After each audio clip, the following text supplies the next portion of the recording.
Hello all, this is Manjusha Bhosle from KK Polytechnic Nashik. Today we will see how to execute Linux commands on a Windows operating system. Before that, we will see how to access Linux server on Windows operating system. So let us start with this, and first we will use one of the interface. The name of that interface is Putty, to make a connection between Linux server and Windows operating system. Here I am using Linux Red Hat 5 and I am using Windows 8. So I have already installed a Linux server on my one of the computer system, and now I am working on the Windows 8 operating system, and from Windows 8 operating system I want to execute Linux commands. So first we will establish a connection between Linux server and the operating system Windows, and then we will execute various general purpose commands. So let us start with this. Now I have opened Putty configuration window. In the Putty configuration window, here we have to put the IP address of Linux server, and then we can access the Linux server. Before that, you should know what is the IP address of Linux operating system, so that you can find out on Linux server. So here my Linux server IP address is 192.168.67.126, and now before clicking on this open button, I need to change the appearance of the terminal font and all that. So here I will go for appearance option. Here for the cursor appearance I can choose underline and blinks, then change the font, suppose bold, and the size is 14. You can have any one of this. OK, and say open.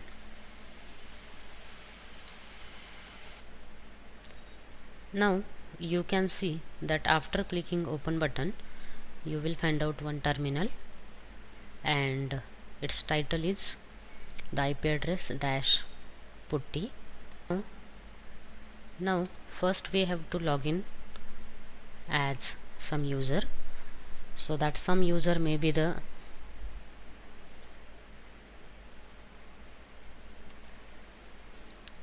now there are two users. I am logging as a simple user. So here my username is mpb, and some password which is more complex I have given here, and now I got $prompt which is for simple user.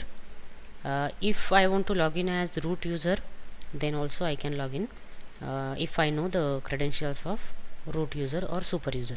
Or there is another option, if you have already logged in as simple user, then to go to the root user you can use su command. When you press enter, it will ask for password of super user, and then you have to provide it, and then you will be having hash prompt. Now here is the difference between simple user and root user, that is simple user has $prompt, root user has hash prompt. Simple user has less privileges than super user, that we will see how that privileges are managed. Now again, if I want to come out of the root user, then I will just use exit command, and I will be on $prompt. So that is what my simple user prompt. Now under general purpose commands we have to execute first command, and that is cal command. So cal, and press enter. So this would be the output of cal command. Now only executing cal command will give you the current month calendar and the highlighted date, but cal has various options. We will see first option, cal -m. Now here you can see the difference, that in previous output the Sunday was the first weekday, and now Monday becomes the first weekday. So this is the effect of -m option. The second option of cal is -3, and -3 will give you the calendar of 3 months, that is the previous month, next month, and current month.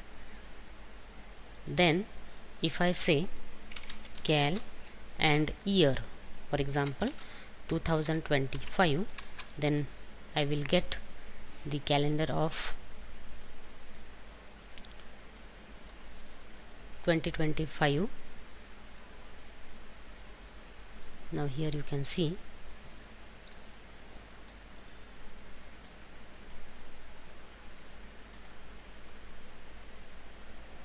okay. So now if I said cal, if I put the month number, suppose 9, and the year number 2028, then it will give me the calendar of 9th month of 2028 year. So this is how you can use the calendar command. Cal command also has some more options, but for this video these much are much options that we have already seen. Now next command is date command.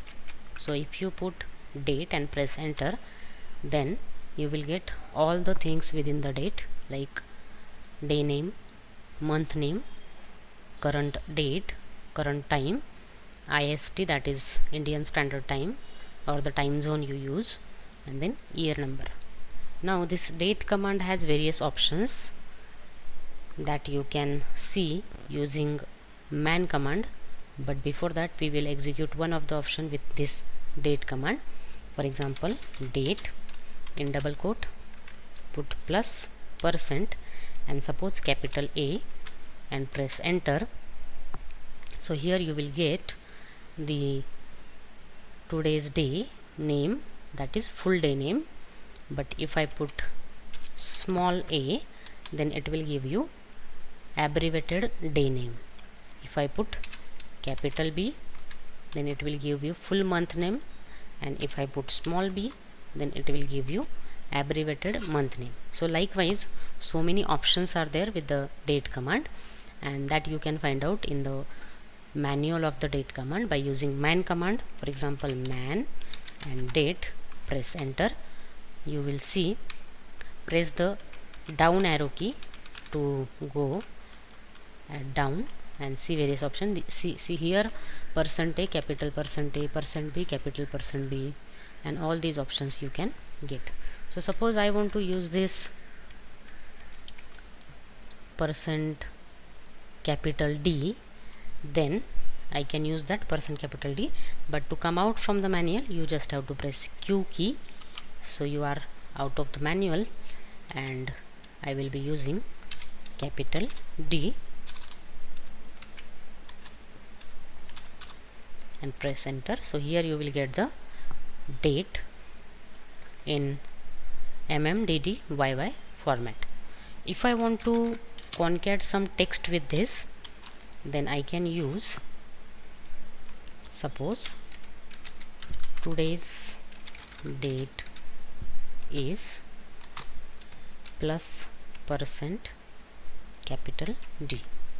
So this you need to do here also, plus, press enter, and this will be the text with your date.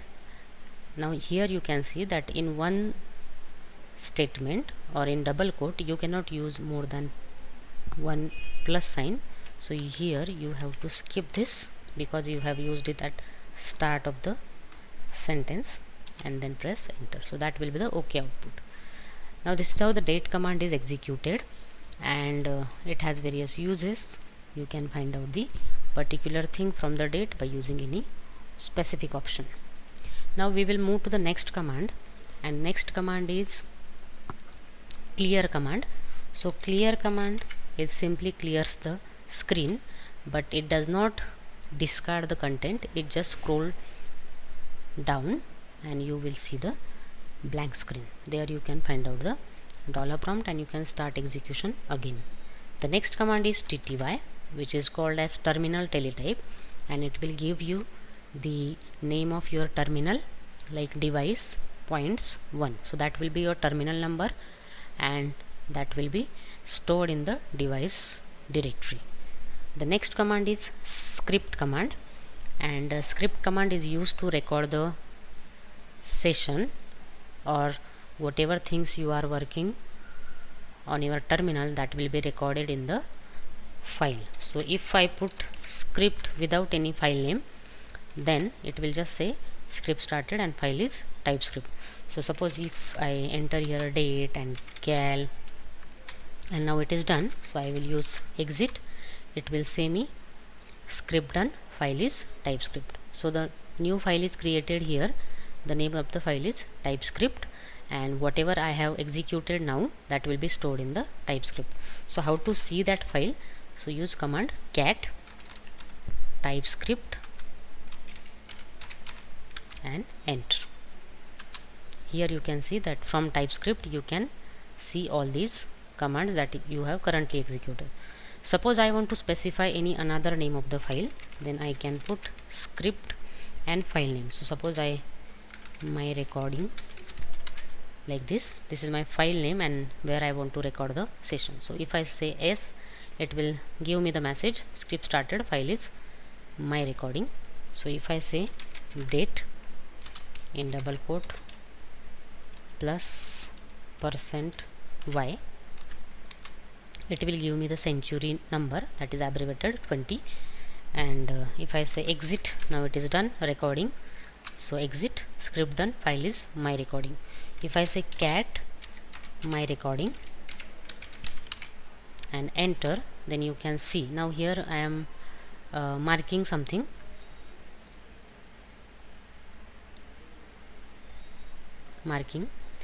See, the last command was exit and script done, file is my recording.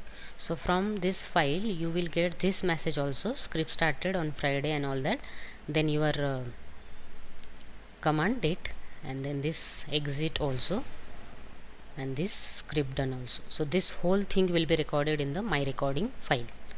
So to avoid overwriting, you should specify the file name. And the last command is man command, which I have already told you about. That man command is used to check the manual of any command. For example, if I say man cal, then I can go to the manual of cal. Like here it shows name, synopsis, description. If you scroll down, then you will see the options, and then press Q to come out of the manual. If you want to log out the session, just say exit and press enter. And this is all about our second practical, that is to execute general purpose commands on Linux server or to use the Linux terminal on Windows and to execute general purpose commands. I hope you all have understood this. Thank you. Goodbye.